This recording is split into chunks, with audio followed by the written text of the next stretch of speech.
mereka yang bergaji 5 ke 10 ribu, ada yang sampai langsung tak ada simpanan.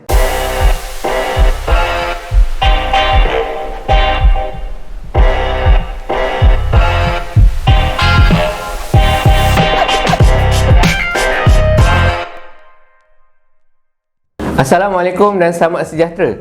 Pada hari ini saya nak bercerita tentang 5 asas kewangan.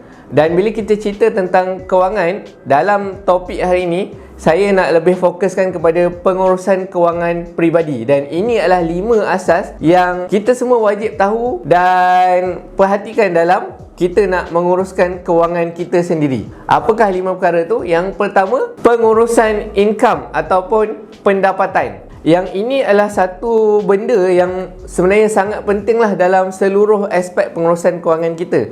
Sebabnya, sebelum kita nak bahagikan kita punya perbelanjaan dan lain-lain, yang penting adalah duit masuk dahulu. Jadi, bila kita nak bercerita, bila kita nak fokus tentang duit masuk ni, adalah penting untuk kita fokus kepada cara-cara untuk meningkatkan pendapatan kita, mungkin mempelbagaikan kita punya pendapatan. Dan ini juga adalah satu benda di mana yang kita perlu perhatikan elok-elok. Sebab ada orang bergaji RM5,000, RM10,000. Kadang-kadang mereka punya pengurusan adalah lebih teruk daripada mereka yang bergaji RM1,000, RM2,000 ataupun RM3,000.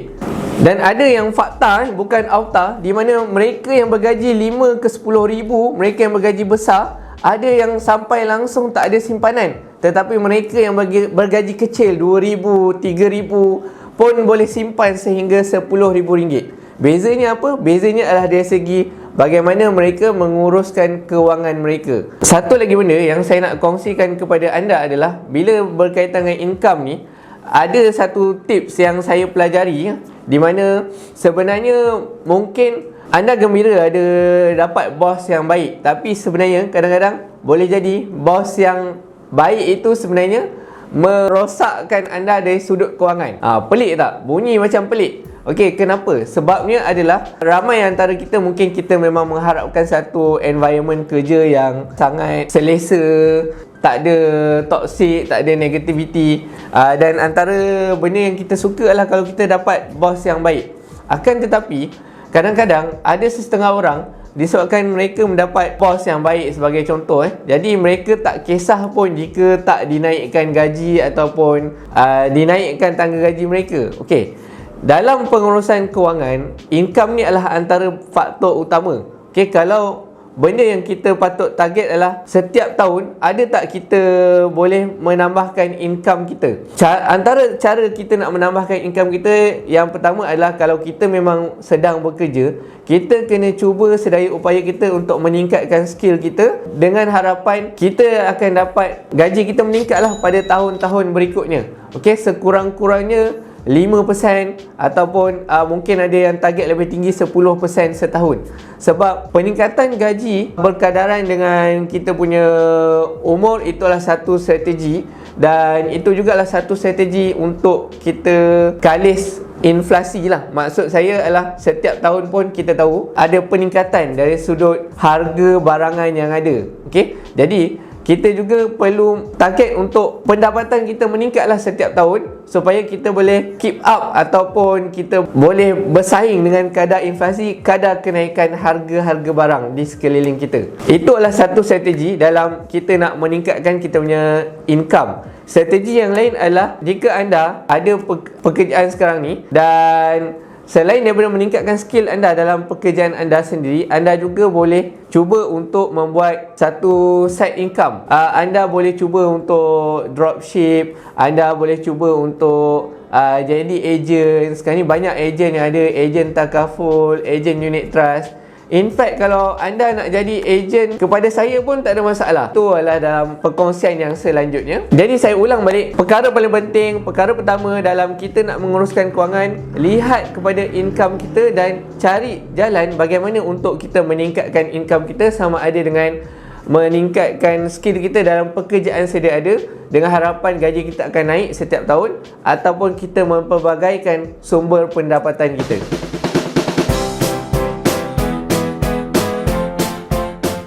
Perkara yang kedua yang penting dalam asas kewangan peribadi ataupun bahasa orang putih kita panggil personal finance adalah savings ataupun simpanan. Saya galakkan anda untuk simpan sekurang-kurangnya 10% daripada pendapatan anda. Dapat gaji, tolak siap-siap 10% ke dalam akaun bank yang berasingan dengan akaun bank yang anda selalu gunakan buat perbelanjaan harian. Simpan dulu, kemudian yang selebihnya barulah anda decide untuk belanja, dan kita akan ada pecahan-pecahan dia. Untuk tahu pecahan-pecahan tu nanti kita akan ada video-video yang berikutnya.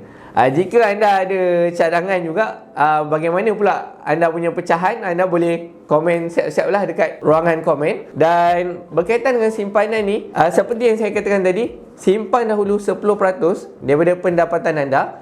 Jadi dengan anda menyimpan 10% daripada pendapatan anda tu, anda sebenarnya mengumpulkan cash anda. Duit simpanan anda tu, kita sebenarnya dalam pengurusan kewangan ni, duit simpanan kita yang wajib kita cuba simpan sebagai orang kata sebagai emergency fund ataupun duit kecemasan adalah 6 bulan daripada pendapatan kita sebulan.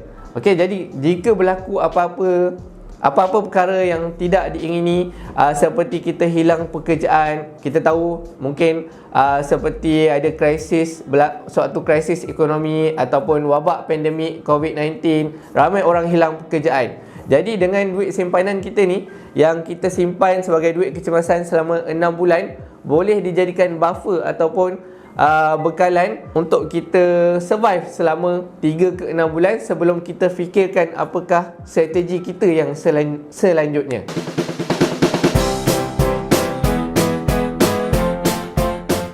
Perkara ketiga dalam pengurusan kewangan adalah perbelanjaan ataupun expenses. Tadi kita dah cerita tentang simpanan, betul? 10% kita dah simpan, maka ada 90% lagi. Jadi apa kita nak buat dengan 90% lagi ni? Adakah kita nak belanjakan semua? Tak kisah apa-apa perbelanjaan sekalipun.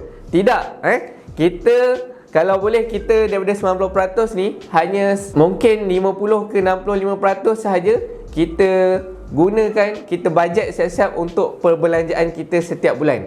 Dan untuk perbelanjaan kita setiap bulan, sebenarnya kita boleh bahagikan kepada beberapa sampul ataupun bahagian lah.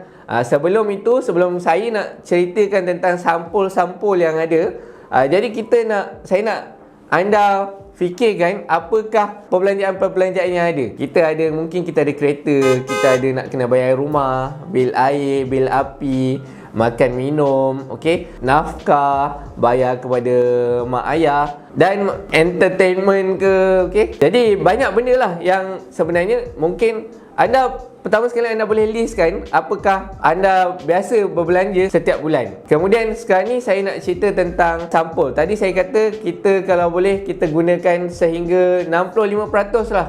Bukan 90%, 65% untuk bajet kita. Kita mungkin tak dapat ikut betul-betul, tapi kita ada ruang lah untuk tersilap kat situ. Jadi apakah 4 sampul tersebut? Di tangan saya ni, anda boleh lihat saya ada 4 sampul. 4 sampul. Sampul yang pertama, inilah sampul duit yang anda boleh gunakan untuk bayar duit kereta ataupun duit rumah.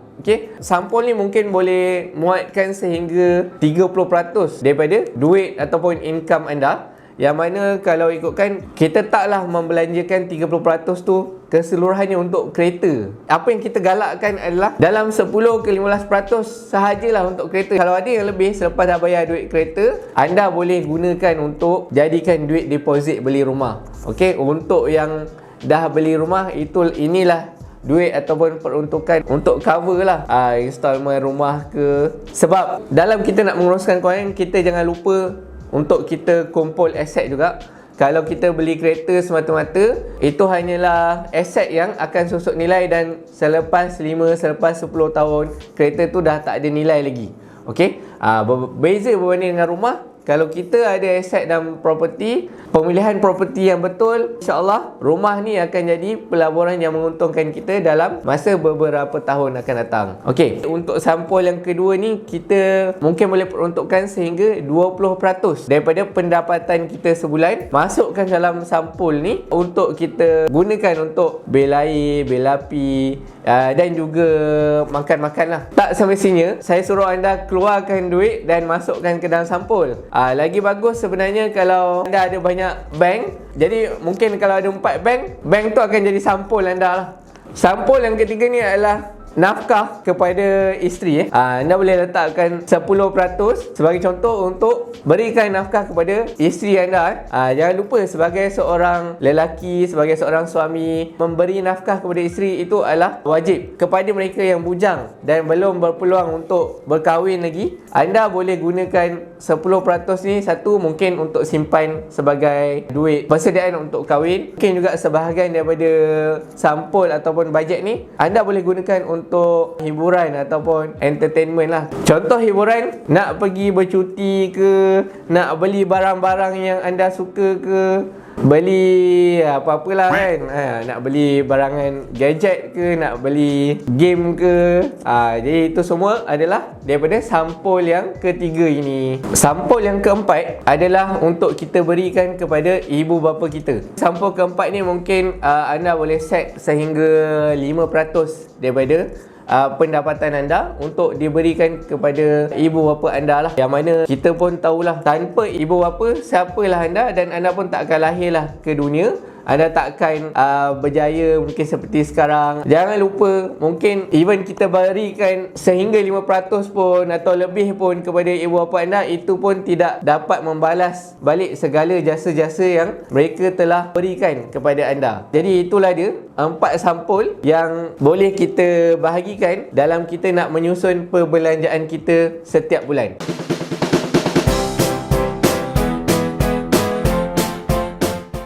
Yang keempat adalah perlindungan ataupun protection. Ada tak yang tahu pasal perlindungan ataupun protection ni dalam sudut pengurusan kewangan? Berdasarkan statistik, kita melihat ada 20 ke 30% sahaja rakyat Malaysia yang sedar tentang kepentingan takaful ataupun perlindungan kepada income mereka. Dalam kita nak set amount untuk kita jadikan perlindungan ataupun perbelanjaan kepada takaful ni, kita boleh set lebih kurang 10% daripada pendapatan kita untuk kita spend ke arah takaful ni. Okey, yang mana takaful ni dengan misal kata gaji 2,500, kita spend ataupun kita set 10% RM250.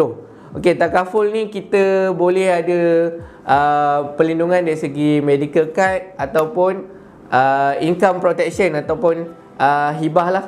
Okey, dan ini adalah dua benda yang biasanya akan diketengahkan oleh ejen-ejen takaful lah.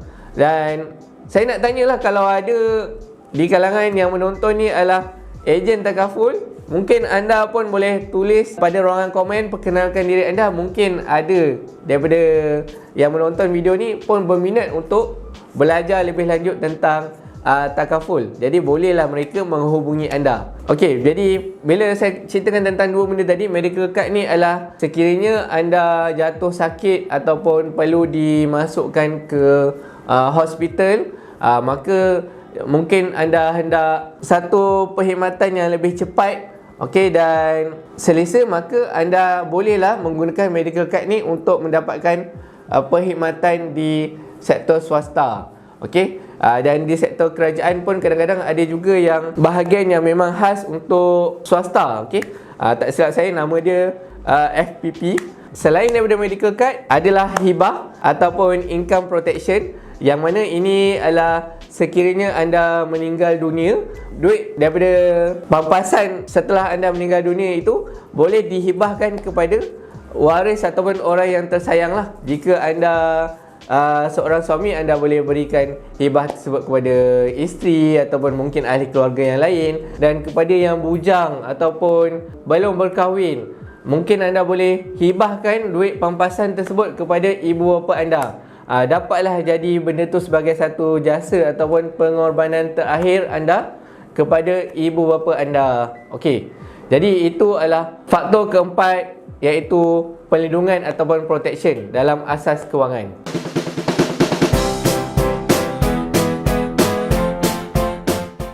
Yang kelima dalam pengurusan kewangan adalah pelaburan ataupun investment. Jadi, bila kita sebut tentang pelaburan ni sepatutnya menggunakan duit lebihan yang kita ada lah. Setelah kita dah tengok tadi keempat-empat faktor kewangan yang ada.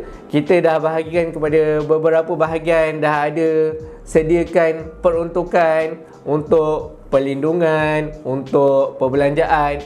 Jadi kita galakkan untuk ada 10 ke 15% untuk disediakan untuk bahagian pelaburan ni. Okey, sebabnya ini bila kita sebut tentang duit lebihan, ini adalah penting supaya anda tak akan terjejas, kehidupan anda tak terjejas, emosi tak terjejas.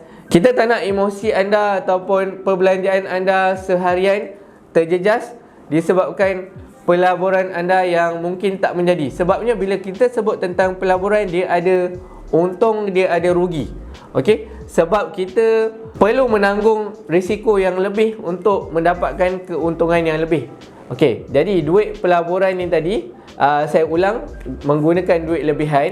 Dan sebenarnya kalau anda tadi ada peruntukan duit untuk simpanan dan dah melepasi dari sudut emergency fund tadi selama 6 bulan daripada gaji anda, sebenarnya lebihan daripada itu pun boleh juga digunakan untuk pelaburan. Jadi pelaburan ni ada banyak, anda kena kaji betul-betul. Dan saya sebagai seorang remiser, antara kepakaran saya adalah pelaburan saham. Jadi saham juga adalah satu bentuk pelaburan yang anda boleh decide untuk ceburkan diri, untuk kaji dengan lebih mendalam. Dan jika anda berminat untuk belajar tentang saham ni secara percuma daripada level 0, level beginner sehingga ke advance secara percuma, itulah tawaran saya kepada klien-klien saya. Jika anda nak buka akaun saham, akaun CDS, boleh klik link di bawah ataupun pada description. Okey, itu adalah berkaitan dengan pelaburan. Kesimpulannya, pelaburan ni ada potensi untung, ada potensi rugi, dan dia adalah risiko yang lebih besar sedikit daripada kalau kita simpan duit kita di bank. Dan pelaburan ada banyak jenis, dan dalam pengurusan kewangan yang betul ke arah kita hendak mencapai financial freedom.